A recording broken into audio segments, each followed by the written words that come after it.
हमारे पास कुछ क्वेश्चंस हैं जो कि टीजीटी एंड पीजीटी कॉमर्स से रिलेटेड हैं। तो आइए हम इन क्वेश्चंस को देखते हैं कि ये क्वेश्चंस कैसे होंगे, जो आपको दोनों एग्ज़ाम्स में आपके लिए बहुत हेल्पफुल होंगे। If the first question is, if the rate of gross profit is 25% on cost of good sold. आपको दिया हुआ है कि कॉस्ट ऑफ गुड सोल्ड पे जो ग्रॉस प्रॉफिट है वो कितना है, 25%। और आपको क्वेश्चन में आगे गिवन है and the sales is 5 lakh, then the amount of gross profit will be. आपको क्या करना है, ग्रॉस प्रॉफिट फाइंड आउट करना है। अब आपको क्वेश्चन में दिया हुआ है कि जो ग्रॉस प्रॉफिट है वो 25% है, किस पर, कॉस्ट ऑफ गुड सोल्ड पर। तो हम क्या करेंगे, सबसे पहले लेट करेंगे कॉस्ट को कितना, 100, और आपके पास ग्रॉस प्रॉफिट आपके पास गिवन है 25। इट मीन्स आपके पास टोटल सेल्स कितनी हो गई, 125। देन आप क्या कर सकते हो कि if sales is 125 then gross profit is 25। If 1 then 25 by 125।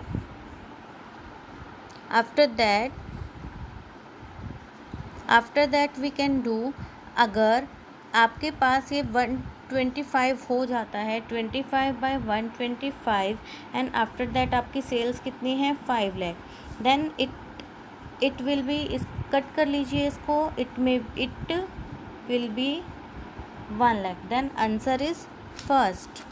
Is it clear to all of you? Yes.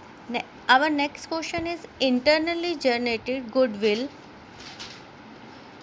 Is, जो आपकी कंपनी के अंदर गुडविल जनरेट होगी उसे आप कहाँ शो करोगे, internally. Showing in trading account, no. In profit and loss account, show in balance sheet, and they is not recorded in the books. Then जो भी गुडविल इंटरनली जनरेटेड होती है वो आपकी बुक्स में कहीं पर भी शो नहीं होगी। If outstanding wages appears in trial balance, it is shown in. First thing, जब भी कोई आइटम आपके पास ट्रायल बैलेंस में गिवन होगी तो आप उसे क्या करेंगे, एक जगह ही आप उसे शो करोगे, या तो वो बैलेंस शीट में शो करोगे या trading and profit and loss account में। अब आपके पास गिवन है आउटस्टैंडिंग वेजेस, देन हम इसे कहाँ शो करेंगे, बैलेंस शीट में। Next question is, which of the financial statement represents the accounting equation. आपकी जो फाइनेंशियल स्टेटमेंट है, कौन सी फाइनेंशियल स्टेटमेंट को रिप्रेजेंट करती है अकाउंटिंग इक्वेशन। आपकी अकाउंटिंग इक्वेशन क्या होती है, आपको पता है कि capital plus liabilities equal to assets. Then ये आपका कौन सी फाइनेंशियल स्टेटमेंट में होता है, बैलेंस शीट। सिंपली ये आप सबको पता है कि कैपिटल, लाइबिलिटीज़ एंड एसेट्स जो है आपका कहाँ होगा, बैलेंस शीट में होगा। नेक्स्ट आपके पास है, capital expenditure are recorded in the.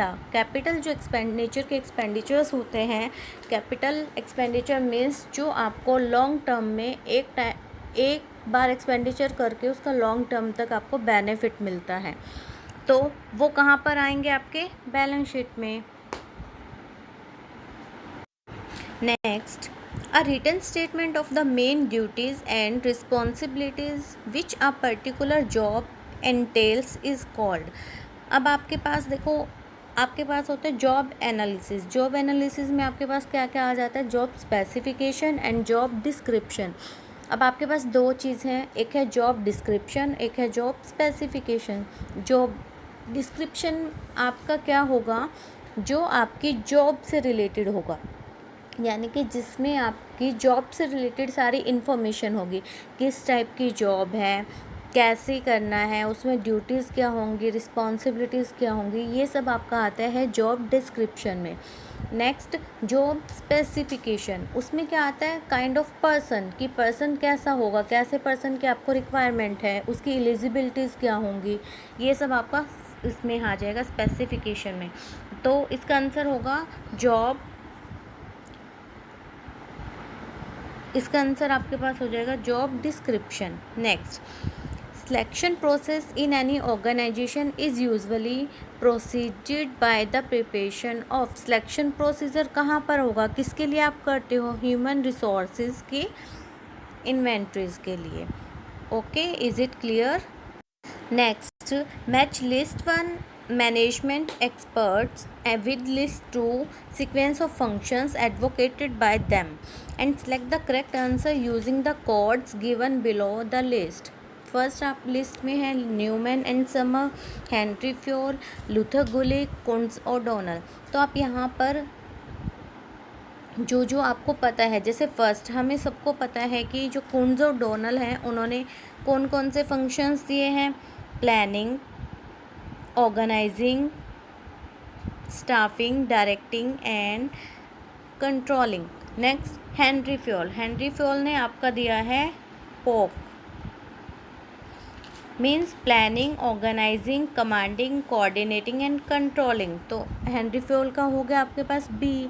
Next Luther Gulick ने साहब ने दिया है आपके पास POSDCORB means planning, organising, staffing, directing. CO means coordination, reporting and budgeting. Then first जो आपके पास बचा है न्यूमैन एंड समर, इसका आंसर होगा ए, बिकॉज बाकी सब आपको पता है। तो हमारे पास फाइनली आंसर क्या हो जाएगा, फर्स्ट का फर्स्ट, सेकंड का सेकंड, थर्ड का फोर्थ एंड फोर्थ का थर्ड। Thank you. ये आज के हमारे कुछ क्वेश्चंस थे। अगर आपको अच्छा लगा then please share it. Thank you very much.